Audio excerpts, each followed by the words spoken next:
All right, Summer. We are live. Okay.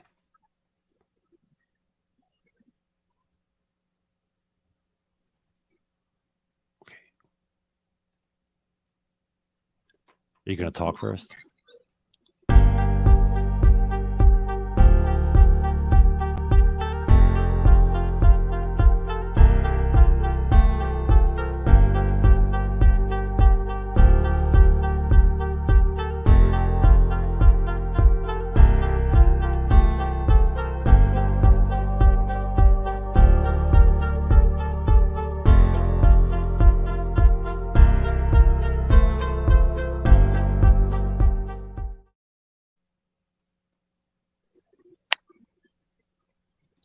What's up, everybody? Welcome, welcome, welcome.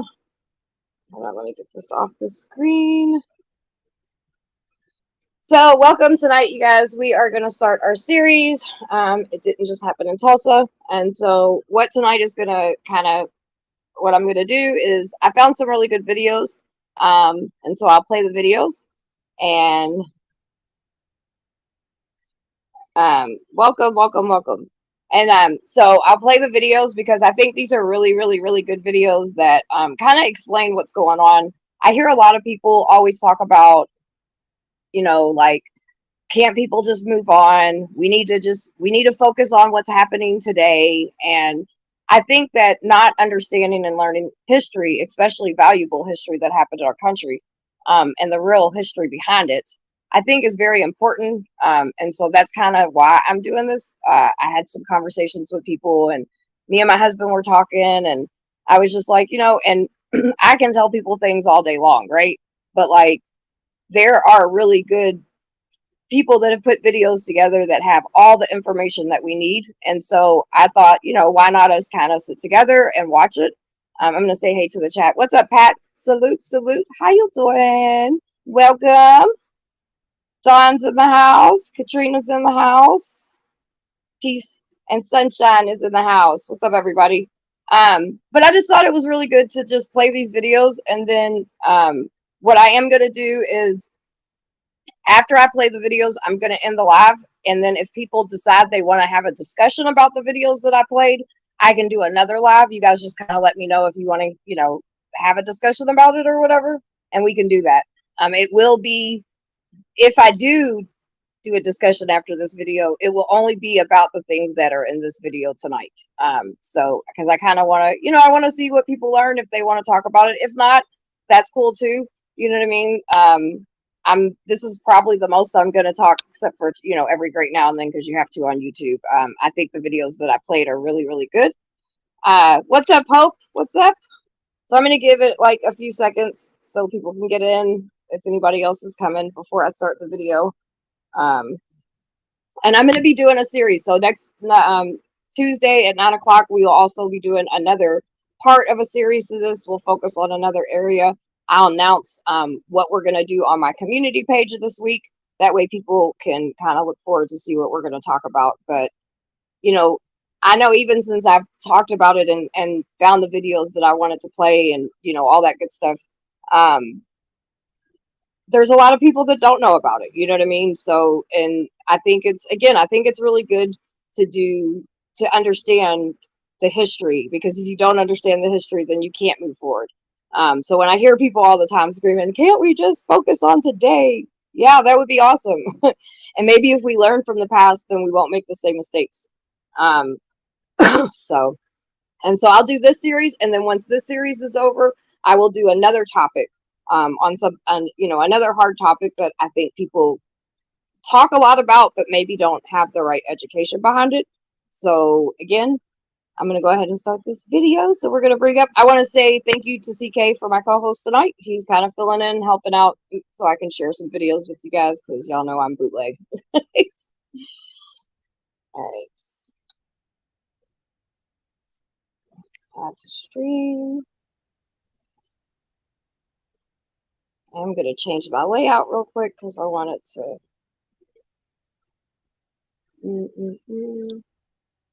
One second, guys. Sorry.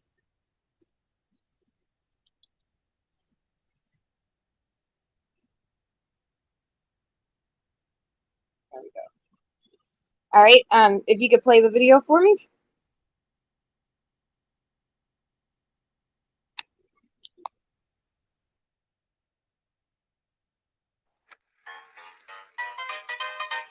Greenwood.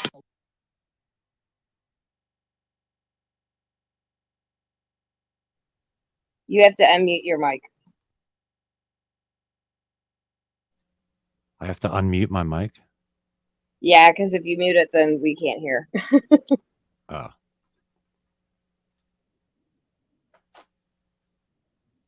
Or I don't know what happened. We can't hear now.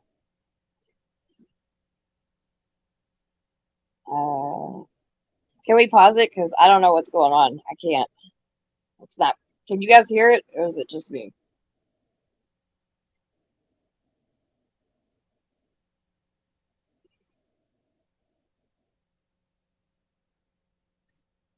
It was playing, but then it stopped. All right, you guys, we're having some technical difficulties. Just give us a second. We're going to get it together. What's up? Al's in the house. Hope's in the house. What up? All right, we're going to try this again. He's going to upload it again and see if we could. I thought it was because maybe he muted, but maybe we just had some technical difficulties.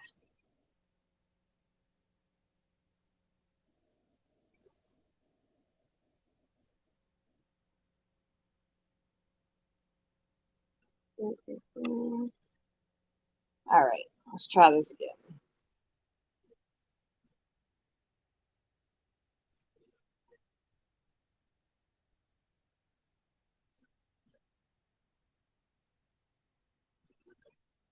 Is the sound turned up on the YouTube? Because it's not playing at all now. Prosperous community. There we go. Exclusively black. Because Jim Crow laws prohibited Negroes from living in white neighborhoods, where it was said more than 3,000 Ku Klux Klan members resided in the area. At that time, there were countless all-black communities, like Greenwood, scattered throughout the U.S. 60 in Oklahoma Territory alone. Greenwood, however, was the jewel of Negro America. Though white Tulsans called it Middle Africa, Booker T. Washington gave it the name we know it as today, Black Wall Street. And it was the wealthiest black community in America, where black men and women came to pursue the American dream.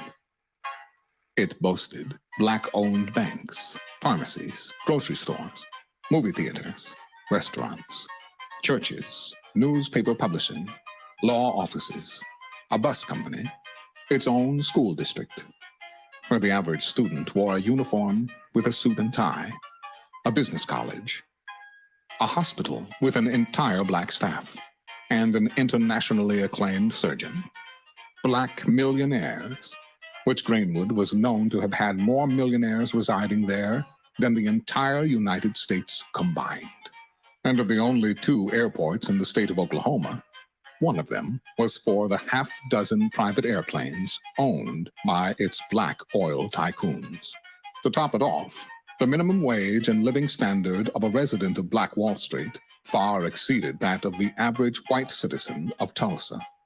But on May 30th, 1921, all that changed. Dick Rowland, a shoeshine boy, entered the elevator in the Drexel building to use one of the only few colored bathrooms in downtown Tulsa. On the top floor, Sarah Page, a 17-year-old, a white elevator operator, began operating the elevator when it lurched, causing Rowland to stumble. He bumped into Sarah, and she screamed.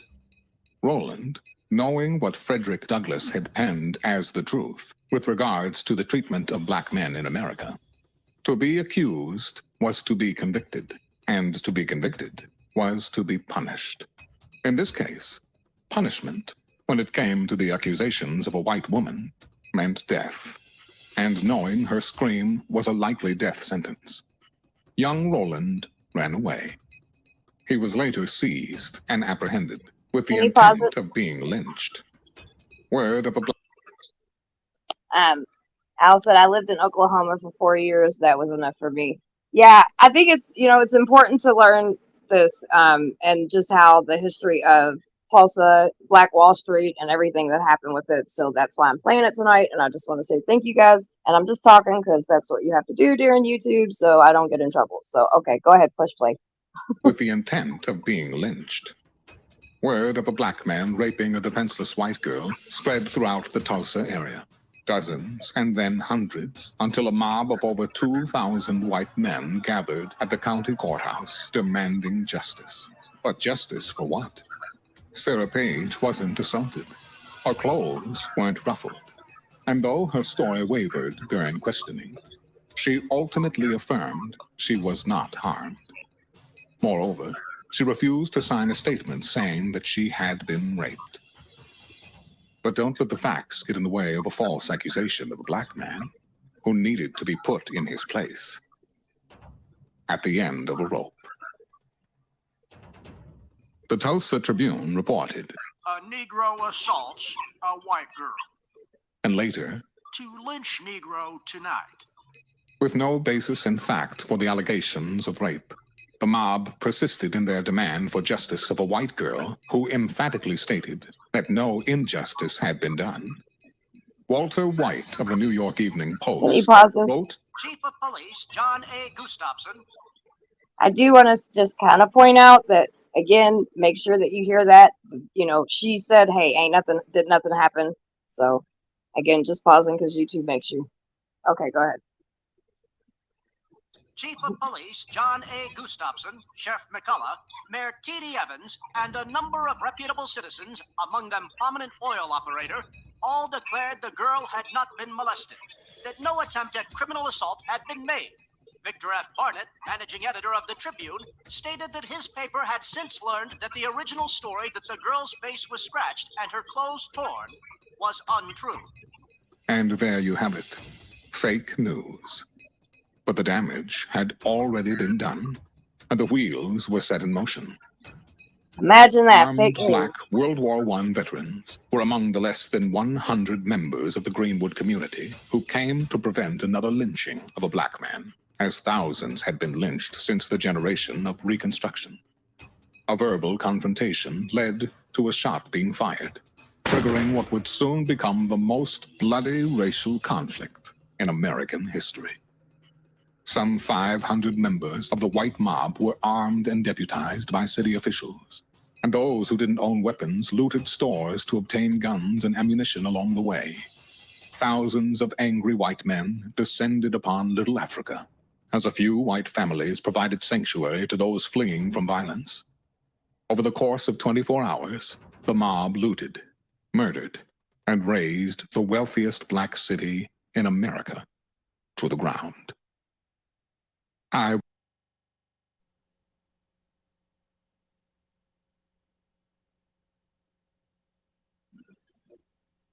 What happened?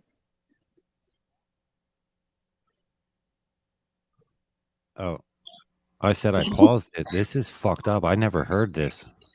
Yeah, yeah. And that's why I think it's important to play it, right? Because I think a lot of us sit around and we talk about, you know, this, you know, the state of our country and blah, blah, blah. You know, people need to get over the past and all that. But a lot of people don't know things like this that happen. You know what I mean? And so when you hear, you know, especially the black community is like, you know, hey, like we just want equal shit. And everybody's like, oh, well, you guys, everything's fine. It's not though. And why this may not be right now, there's different forms of different things like this happening in you know, redlining and gentrification and different things like that. And so I mean, you know, I'm glad you're here and I'm glad like we're learning some shit together. Yeah, this is crazy. I don't know. Yeah, it really, and it's crazy because like this story started out, this chick, whatever media, you know, back then says this girl gets, you know, her clothes are messed up and she's, you know, scratched and all this other shit. She comes out and says like, no, that didn't happen, but it didn't matter. It had already took a whole life of its own, and then all this happens. You know what I mean? Yeah, it's crazy. All right, let's get back. I agree. Witness testimony stated a dozen or more planes circled the black area, dropping burning turpentine balls over the city of Greenwood and firing bullets at black residents young and old, gunning them down in the streets. It was the first and only time Americans used planes to attack and kill its own citizens, as it destroyed an entire city. Authorities engaged in a concerted effort to prevent help from arriving until considerable damage was done by cutting off communication, requesting help, blocking transportation ways of firefighters and ambulances, and even preventing the Red Cross from coming in earlier to help the injured and terrorized community.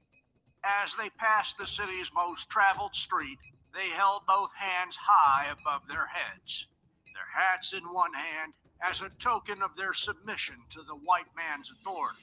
They will not return to the homes they had on Tuesday afternoon, only the heaps of ashes, the angry white man's reprisal for the wrong inflicted on them by the inferior race. Tulsa Tribune. Following the massacre, insurance companies refused to compensate the residents, though the city and its officials were found negligent in preventing it. Decades of silence about the terror, violence, and theft passed. There were no convictions for any of the charges related to the murders or violence. Not one white person was ever held responsible for these crimes, though dozens of black men were indicted for inciting a riot. Government and city officials not only failed to invest and rebuild the once thriving Greenwood community, but blocked efforts to do so, and even actively sought to appropriate their land. The crime wasn't acknowledged by the city or the state of Oklahoma for over 70 years, rarely mentioning it in history books, classrooms, or even in private. Most residents grew into middle age, completely unaware of what had taken place. Even a report detailing the history of Tulsa's fire department from 1897 to 2017 made no mention of the massacre. And on that Memorial Day weekend, June 1st, 1921, Greenwood, Oklahoma, was brought to an abrupt end. Black Wall Street was wiped off the map. 300 African Americans murdered, possibly more, thousands injured, more than 10,000 left homeless, 40 city blocks burned to the ground, and the few homes left were completely looted. The Tulsa Real Estate Exchange estimated property losses amounting to the equivalent of more than $32 million in today's money. Unbeknownst to most, Tulsa's Black Wall Street wasn't the only black town to be ethnically cleansed in America. It wasn't the only city forgotten, nor was it the only black town where no one was ever arrested, prosecuted, or where victims were never compensated. Time has passed, memories have faded, and survivors have died, taking the knowledge of not only how the cities were destroyed, but arguably even more tragic, the knowledge of how these countless all-black towns were built. Can a biblical blueprint be extrapolated from what we found? That is indeed our challenge, to cooperate, coordinate, and collaborate in order to turn our desolate neighborhoods into thriving communities and build them up by utilizing the keys to economic and societal development. Let us rediscover, let us reunite, and let us rebuild a new Black Wall Street. BlackWallStreetResurrection.com. Coming soon to a hood near you. All right, you can load up the second video now.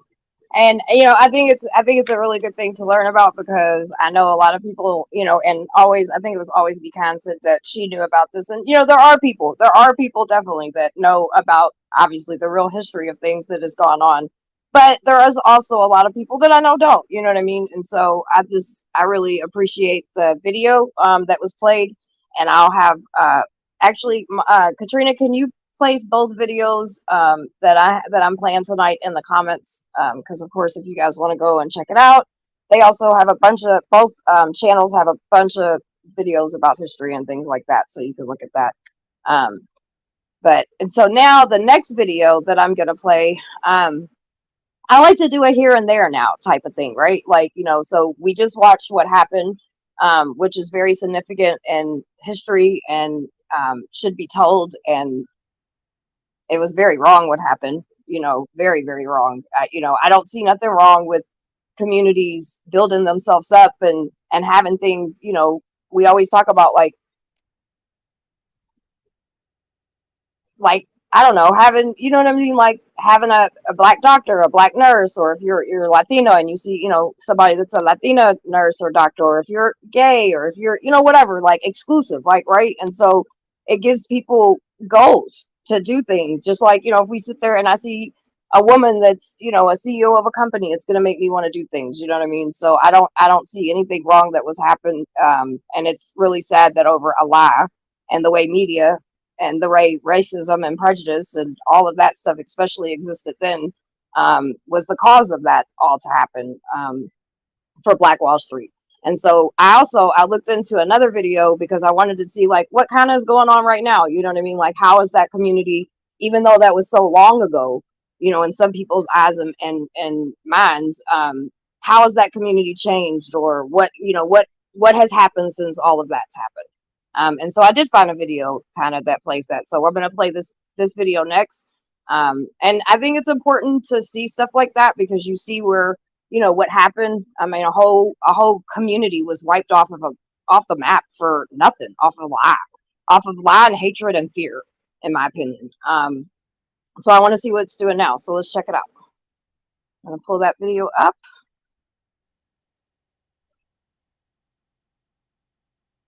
And you can play it. What you really want to see is Black Wall Street.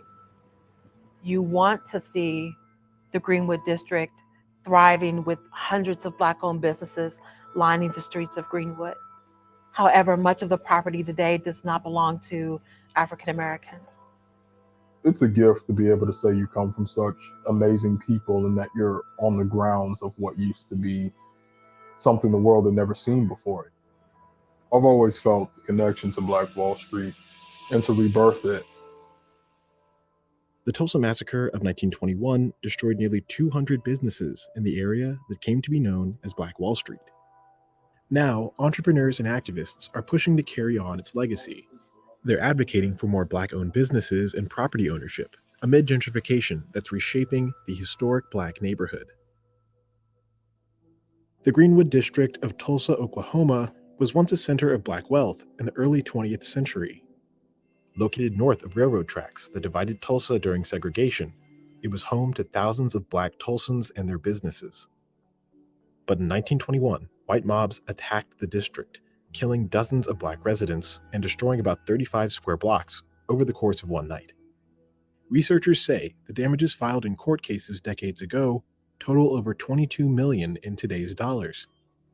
But this likely underestimates the actual losses, as not everyone had full insurance coverage or went to court. After the massacre, Black entrepreneurs worked to rebuild Greenwood, but local historians say the district went through a decline as desegregation led to outward migration and urban renewal programs displaced Black-owned businesses and residents. Today, Greenwood consists of about 4 city blocks. There's not much housing stock in the neighborhood, and just over 24 Black-owned or operated businesses remain registered with the Greenwood Chamber of Commerce. The historic Greenwood Chamber of Commerce owns the last 10 buildings known as Black Wall Street. We house 33 businesses. 31 of them are African American. So we're still doing what our ancestors did. It might not be Black Wall Street, but it's definitely a Black Main Street. And so we have to preserve this. While there's a growing number of Black-owned businesses in this district, some of the newer establishments are tenants in buildings owned by white developers. That's a reversal of fortune from 100 years ago when many of the property owners were Black. The massacre destroyed real Can you estate pause it assets for a that second? could have been passed to future generations. And so it's very interesting to me, not surprising to me at all, but it is very interesting to see kind of where the community is now. And, you know, it's crazy because you see, like, in the beginning, the map, they show like how big all, Black Wall Street was, like how much property and how many, successful things were going on there. And then, to see it obviously get wiped off the map and then just whittled down to, like a block or a street or whatever, you know what I mean? Gentrification is very real, and that is still happening. So they may not be bombing things or whatever at the moment, but redlining and gentrification definitely happens, and it pushes a lot of people out of their communities. And then big corporate or whoever comes in and buys everything up, and then fazzle dazzles it up until they end up gentrifying that area years later. So it's kind of, yeah. Go ahead, play. Our oldest living survivor, Daddy Clark, died at 109 years old. He was a teenager. His photograph is on exhibit in the gallery. Tulsa residents like Michelle Brown Burdex say it's important to keep telling the story of how prosperous Black residents of Greenwood were before its decline. We were never taught that African Americans were business owners, that they were pilots and electricians and doctors and attorneys. And I was shocked that we had never learned about this. Being born in Tulsa, being raised in Tulsa, attending Black history classes. Brown Burdex coordinates educational programs and tours for the Greenwood Cultural Center. We thought that this was the perfect time in the spirit of Black Wall Street to identify and promote Black-owned businesses in our community. As the city commemorates the centennial of the massacre, Brown Burdex has teamed up with a local co-working space and incubator to create a guide of Black-owned businesses in the area. When we first began this work, many people were opposed to us even acknowledging or recognizing the history of Black Wall Street or of the massacre. Now, as we approach the commemoration, there is much more support. It's clear things are changing again in the Greenwood neighborhood. A different museum, called Greenwood Rising, is among the construction projects redefining the look of the area. It's a challenge because some of our work is quite similar, but we are finding ways that we can complement one another as opposed to competing with one another. Oklahoma State Senator Kevin Matthews, who heads the commission overseeing Greenwood Rising, says the museum is working with organizations throughout the historic district to tell the neighborhood's story in cooperative ways. Still, Brown Burdex says her vision for Greenwood remains the same. Personally, I would love to see more Black-owned businesses in the Greenwood district. I would love to see home ownership Can you pause it for me? increase. So no, I have not been to the museum. I'm under the impression that it was being built. I honestly didn't check to see that if it was open yet. I know we have a museum here because of our the history that Louisville, Kentucky has for being in the slave trade. We have an amazing museum here called Roots 101, which I'm going to be doing a tour of it eventually. But it has a lot of history of stuff like that. So I'm excited to see that they are doing that to bring that history. And, I will have to say, and I'm going to definitely highlight this, the problem is the money isn't staying in the community 100%. There, and let me say this, it does not matter to me. I don't care. Being from Chicago, like there was, like the Italians had their area, like everybody had their area and they built up their communities, and there's nothing, I have no issue with that at all. That's not saying like, hey, other people can't come in our community and live, but it's saying, hey, we want to make sure that our community gets that revenue. And so when big corporate, places and stuff like that, plus the generational lifestyle changes that you can make because of it, right? So that's a huge problem with money not being able to stay in the communities. Communities can't thrive like that. They get under a lot of federal funding and different things. So if they're thriving because their communities generating that income and those resources, But right now, it's everybody else is thriving off of these communities, and we see that here in my city where I live at. And so that's why I can have a little bit of knowledge behind that. So I am going to check in though, and I'll maybe do it in the comments on this and let everybody know, because I'm sure that museum probably is open. I think this is a video from about a year or two ago. So I'll keep you guys updated on that. Okay, you can play. In this area. After being displaced by urban renewal projects decades ago, many Black Tulsans now live in the city's north side. This is my home. This is the neighborhood I grew up in. Tyrance Billingsley II, a tech entrepreneur, recently learned about his family's ties to the rebirth of Greenwood in the 1930s. What I know is little, but I do know that my direct descendants were cousins of people who helped donate to Vernon AME Church and help rebuild it. Billingsley is now looking to carry on the spirit of Greenwood in his own way. The actual district of Greenwood obviously is being heavily gentrified. I like to think of Greenwood as two different things. The body is the land in and of itself, and then there's the spirit or the breath. The breath of Greenwood is the spirit, that Black entrepreneurship, the sense of community. The breath of Greenwood is very much still alive. Billingsley is spearheading a project he hopes will bring opportunities for today's Black Tulsans to create the kind of generational wealth seen decades ago on Black Wall Street. Black Tech Street is an initiative to rebirth Black Wall Street as the premier Black tech hub here in Tulsa. Currently in its beginning stages, one aim of the project is to weave coding and other applicable skills into after-school programs for Black children. Billingsley says he has about $1 million in verbal commitments and is working with partners to fundraise. We have a goal of facilitating $1 billion worth of investment in this community over the next 10 years, around 6 strategic pillars: entrepreneur support, narrative and communications, capital, workforce, infrastructure, and policy. Other Black entrepreneurs are interested in rebuilding wealth in this area, but some Black Tulsans say the city must do a better job in reconciling with its past to protect the area's Black institutions and businesses. I want it to be so that an endowment is set up so that these buildings are maintained and the economic development can be fostered. Hopefully, undoubtedly, we will have a conversation. We will see some type of real reparations take place. Black Wall Street, as it was in 1921 prior to the massacre, and as it was once it was rebuilt in the 30s and 40s and 50s, may never be again. But Black Wall Street is an idea. I appreciate the businesses that are here in the Greenwood District. And then we have the Greenwood Cultural Center. We remain here telling the story.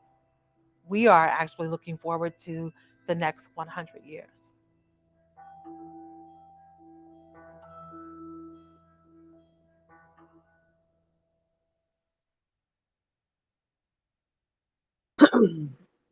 Those are really good videos. What'd you think, CK? Yeah, I didn't know that shit about that place. Yeah. And to me, it makes because I hear a lot of people talk about well, communities are, they have so much violence and they have so much crime and they have this and this and that, but if communities can't thrive off of their own communities, you know what I mean? Then of course that's what you're going to have, and so it's pretty, I don't know. I like learning. And I think, Elle said it best. This is the kind of stuff that people are trying to make it to where you don't know, you know what I mean? Because it's not taught or whatever. And so that's another reason why I think it's good when we kind of look and learn on our own. You know what I mean? So, and you know what? This is going to sound crazy. I think a lot of white people get triggered by this because, I'm not a racist, right? Right. And it's sometimes hard for people to remember that this shit actually happened. Right. Because I'm oh, I'm not a racist, so everything's cool. But you kind of got to look past that and yep.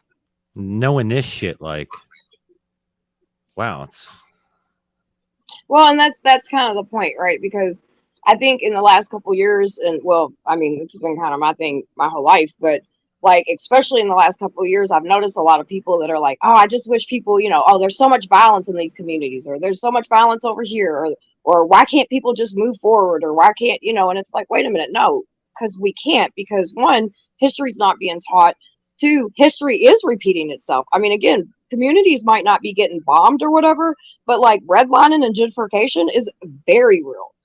I mean, and so, and also cutting that generational wealth off. And again, listen, I have no problem with a Black community having Black owned businesses and all that. I don't have no problem with the Irish community having Irish, you know what I mean? Like, I have no issue with that at all. I don't think that's racist. I don't think that doesn't intimidate me. That doesn't make me fearful and make me feel less than, you know what I mean? Because I understand, one, there's nothing wrong with appreciating your heritage and all that, your culture.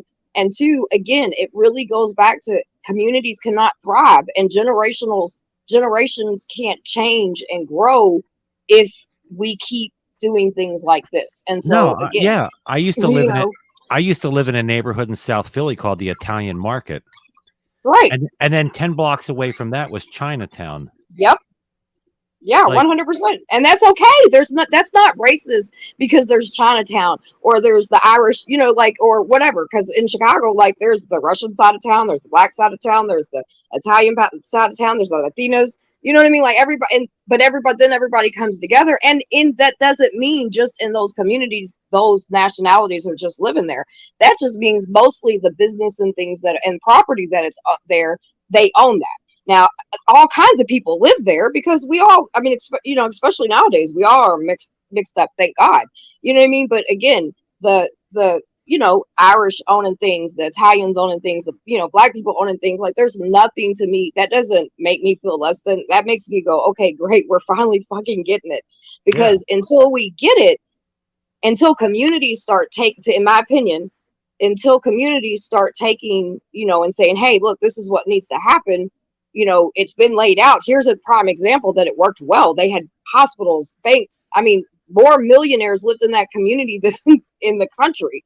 Like, that stat really, I had no idea. Like, they were definitely doing something right. You know what I mean? Like, so we could take the blueprint from that. And instead it's been whitewashed and whitewashed and whitewashed down to where people don't know about it or don't even understand it. So then what's the bigger picture?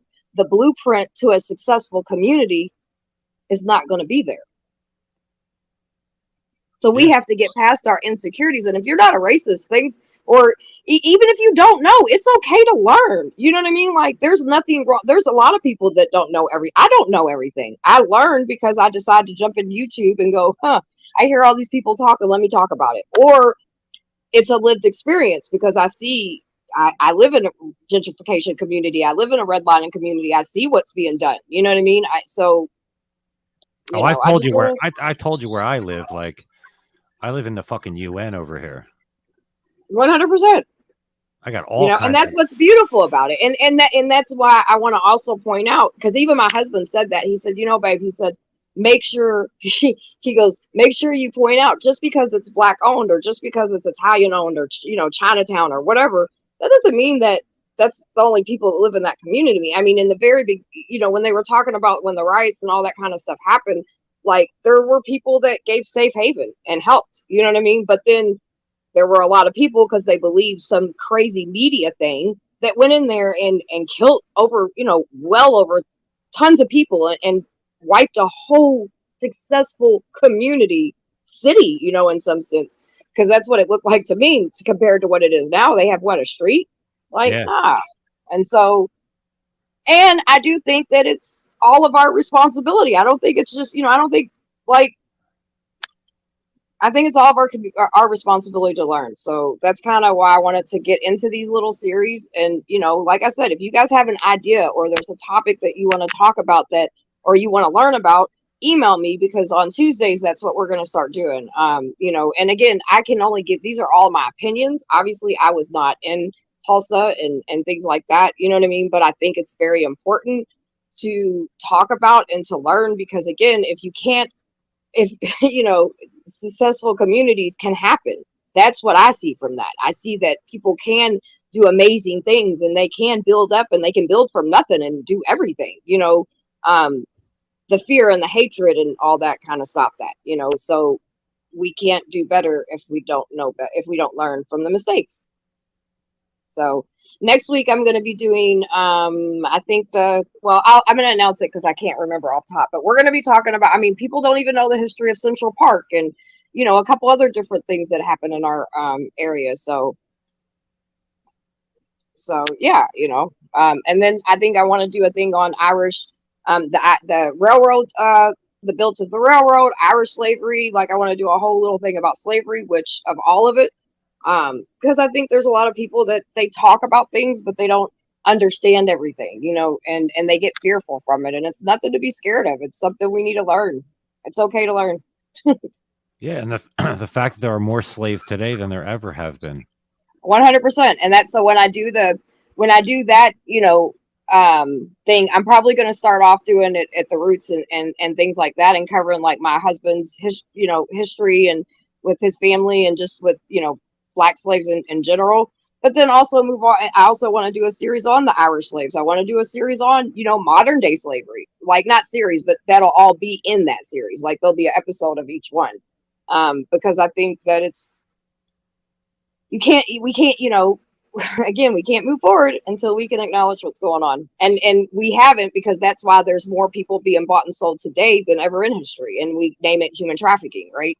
So we're not learning because these cycles continue to happen. And we all, from every one of the communities that I have around me, whether it's the survivor community, the you know, activism community, whatever, any community, or even the J6 stuff, you know what I mean? Like, we all talk about we want better. We all talk about we want change. We all want this, but we clearly are not learning from the past, because it continues to happen in different forms. So, because there's people that'll probably be like, oh yeah, right, there's more people being bought and sold today than ever in history. No, that's a fact. It's a very big fact, you know, and so that tells me that we're not learning from our mistakes. Gentrification and redlining is happening.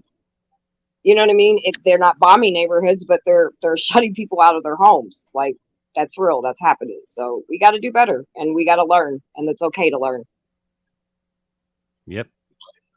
So, well, you guys, that's all I got for this. I want to keep these series pretty sweet and simple, about the topics that we're talking about.